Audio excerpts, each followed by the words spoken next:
Olá, pessoal, tudo bem? Voltamos hoje com mais uma temática importante para ser abordada aqui, tá? São infecções por micro-organismos anaeróbios. Então, o que venham a ser esses micro-organismos anaeróbios, né? A gente sabe que existem vários tipos de micro-organismos, aqueles que necessitam de nutrientes, necessitam de oxigênio ou não, né? Então, as bactérias anaeróbias diferem de outras bactérias de várias maneiras.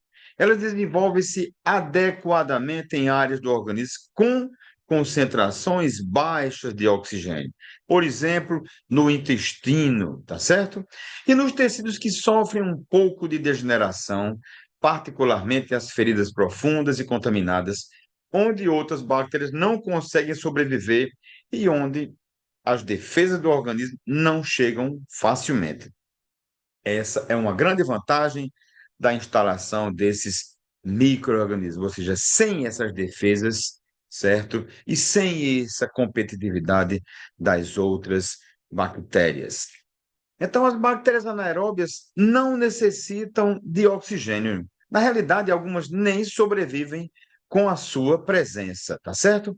Elas tendem a causar infecções que formam coleções purulentas, assim como abscessos dentários, abscessos de pele, abscessos nos folículos pilosos, certo? Então, várias formas delas atacarem o organismo e causar algum tipo de dano.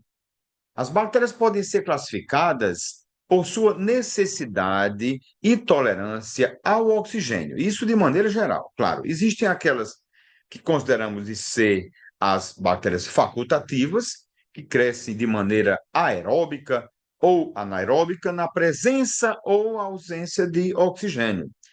Existem aquelas bactérias microaerofílicas, que são as que exigem baixa concentração de oxigênio, por exemplo, 5% de oxigênio, e para muitas, concentração elevada de dióxido de carbono, ou seja, o gás carbônico, por exemplo, 10%, tá certo? Então, elas crescem muito mal em anaerobiose. Então, essas são as microaerofílicas, certo?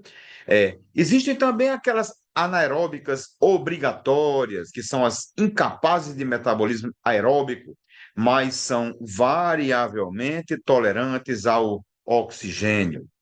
Bactérias anaeróbicas obrigatórias reproduzem-se em local de baixo potencial de oxirredução, como, por exemplo, no tecido necrótico e não vascularizado, ou seja, se tem uma pequena quantidade de oxigênio ou ausência de oxigênio nesse tecido necrótico, ou sem vaso sanguíneo, sem circulação sanguínea ou sem hemácias, então elas podem se desenvolver.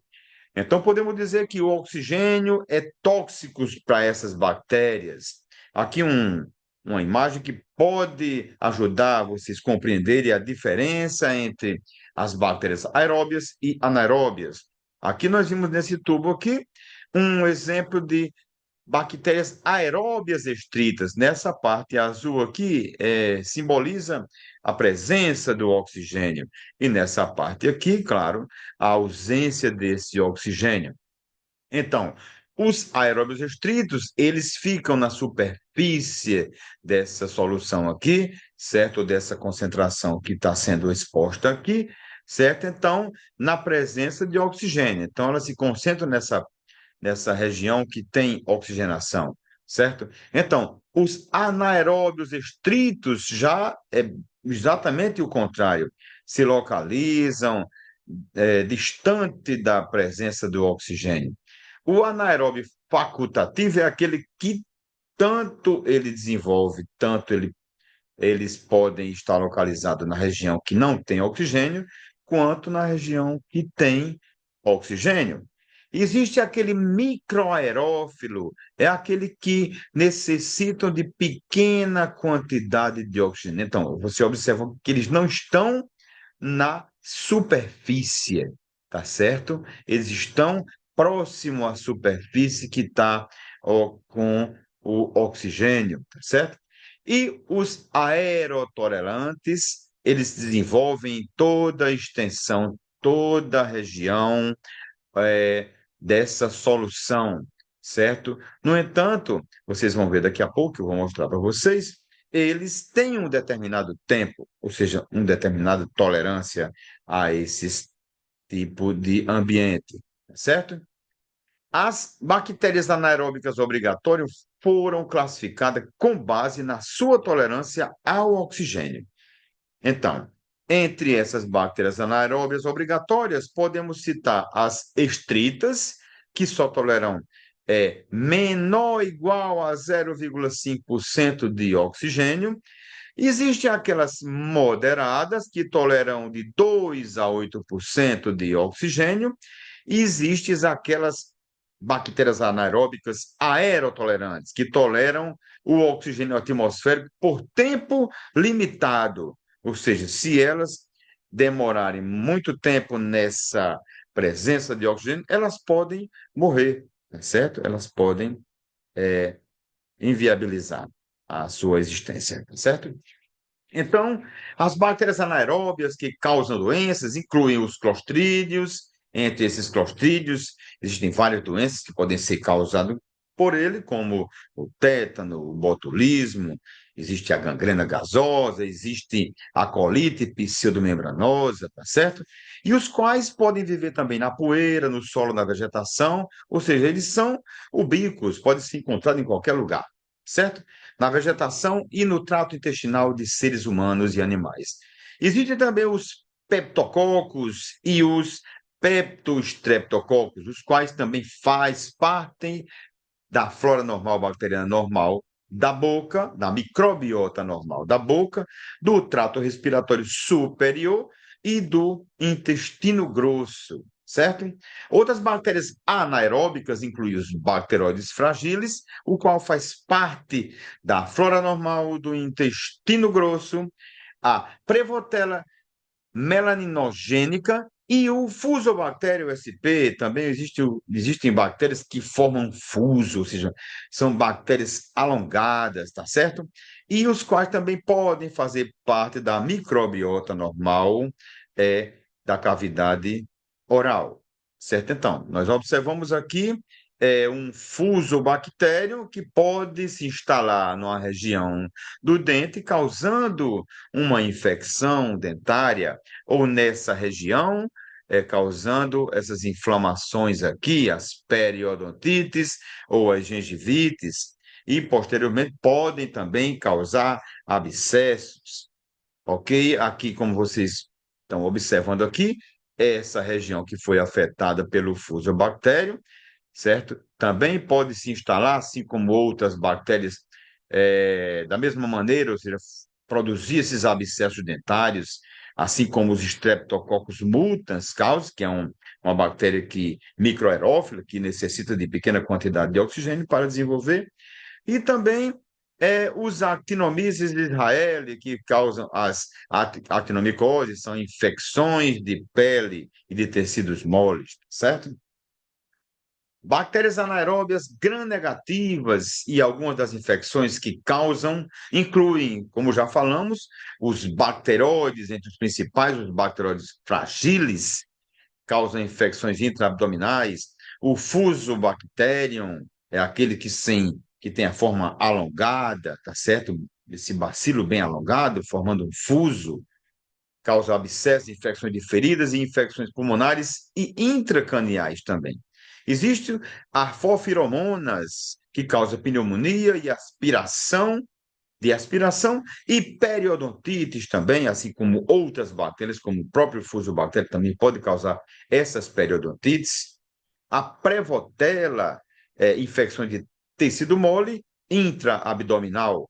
Aqui um exemplo da infecção causada pelo Bacteroide fragilis, que é uma das mais comuns, infecções abdominais necróticas, ou seja, ela desenvolve-se na ausência de oxigênio, então favorece o seu desenvolvimento, a sua instalação e a causar esses danos, essas lesões intraabdominais. Bactérias anaeróbicas gram-positivas e algumas das infecções que causam podem incluir os actinomyces, infecções na cabeça, pescoço, infecções abdominais, na pelve e pneumonia por aspiração.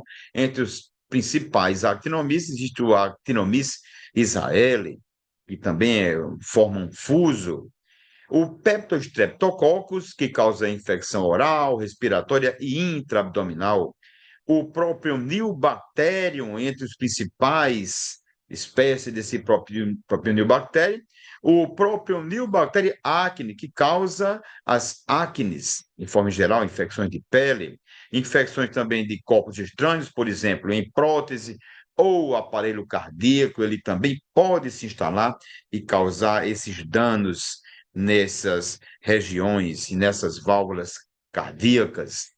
Aqui mostrando aqui uma válvula cardíaca afetada por essas vegetações, por essas lesões causadas pelo próprio Nilbacterium, e aqui o próprio Nilbacterium se instalando aqui no folículo piloso, causando a famosa acne, a conhecida acne.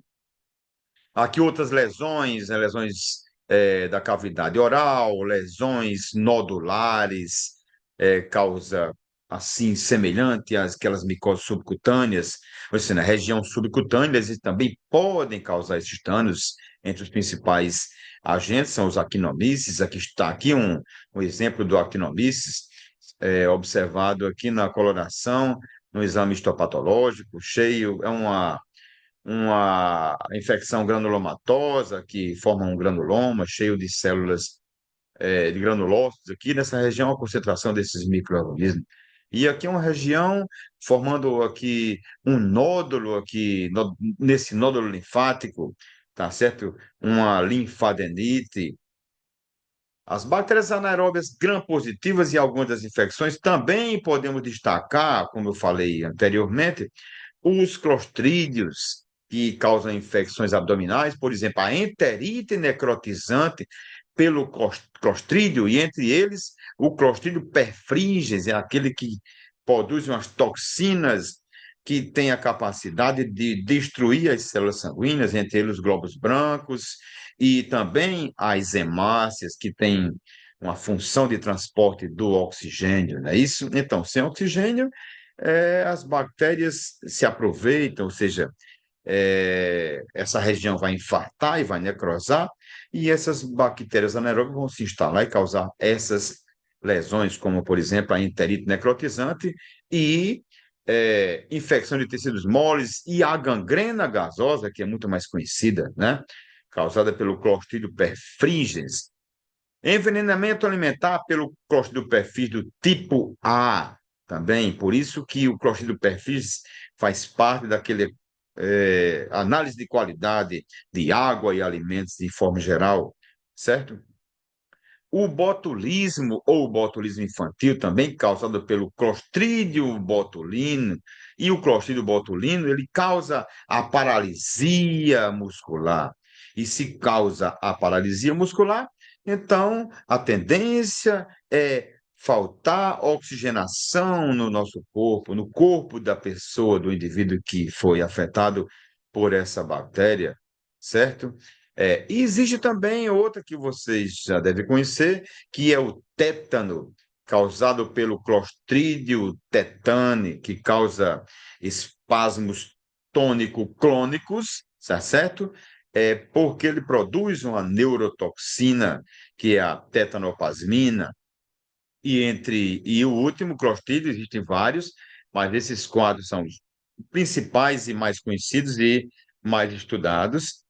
Existe o Clostridio difficile, que é um clostrídio que é inócuo também, até que seja utilizado bastante antibiótico no paciente, esquema de antimicrobianos, e ele causa, no caso, a colite pseudomembranosa, que é causada também simultaneamente pela diarreia associada a antibióticos. Se de tanto tomar múltiplos antibióticos, o paciente, certo? Então, toda a microbiota e todos os micro-organismos são destruídos, com exceção esses micro-organismos que não são afetados por esses antibióticos, que são tratados, são utilizados para bactérias aeróbias, tá certo? Então, ele pode ser adquirido de forma exógenas e de forma endógena, tá certo? Inclusive por soluções que são administradas nos pacientes, certo? O diagnóstico laboratorial, ele é bastante complexo, dependendo muito do tipo da infecção, certo? Então, é coletado uma amostra dessa lesão, tá certo? Preferencialmente por biópsia, ou seja, fragmento de tecido necrosado, fragmento de tecidos moles que estejam afetados, aspirado brônquico, dependendo do canto da lesão, do local, aspiração com seringa e dessas regiões, dessas lesões que estão afetadas, que estão supurando, desses abscessos necróticos também. Esse material é submetido ao cultivo, tá certo? Primeiramente, ele vai ser enriquecido com, a gente chama de caldo tioglicolato, é um meio líquido do tioglicolato, e vai posteriormente ser semeado em placas de PET contendo meios de cultura apropriados para desenvolvimento de bactérias anaeróbias e suplementados com nutrientes que sejam eficazes para o seu desenvolvimento, certo? Também podem ser coletados em alguns tubos específicos, como com esses com tampa de rosca ou esses com lacres, certo? Para facilitar esse manuseio, para facilitar que eles sejam injetados aí dentro, sejam colocados aí já no meio de cultura desse etioglicolato que vai facilitar, vai ajudar o desenvolvimento desses micro-organismos. Posteriormente a esse cultivo, a essa semeadura, eles vão ser colocados em jarras de anaerobiose, tá certo? De jarra anaerobiose contendo CO2, tá certo? Ou seja, gás carbônico que vai facilitar o desenvolvimento desses micro-organismos, tá certo? Ou incubados em estufas específicas, estufas de CO2 e jarra de anaerobiose que você pode colocar uma vela dentro, fechar essa jarra e vai entrar em combustão, ou seja, todo o oxigênio vai ser consumido por essa vela que está acesa e vai apagar, e deixando uma atmosfera rica em CO2, uma atmosfera apropriada, uma atmosfera de anaerobiose para o desenvolvimento desses micro-organismos. Aqui uma jarra mais simples, mais convencional, que são utilizadas mais ainda nos laboratórios de microbiologia. Ok, pessoal? Sigam a nossa página no YouTube, a Mister Bactéria. Até a próxima.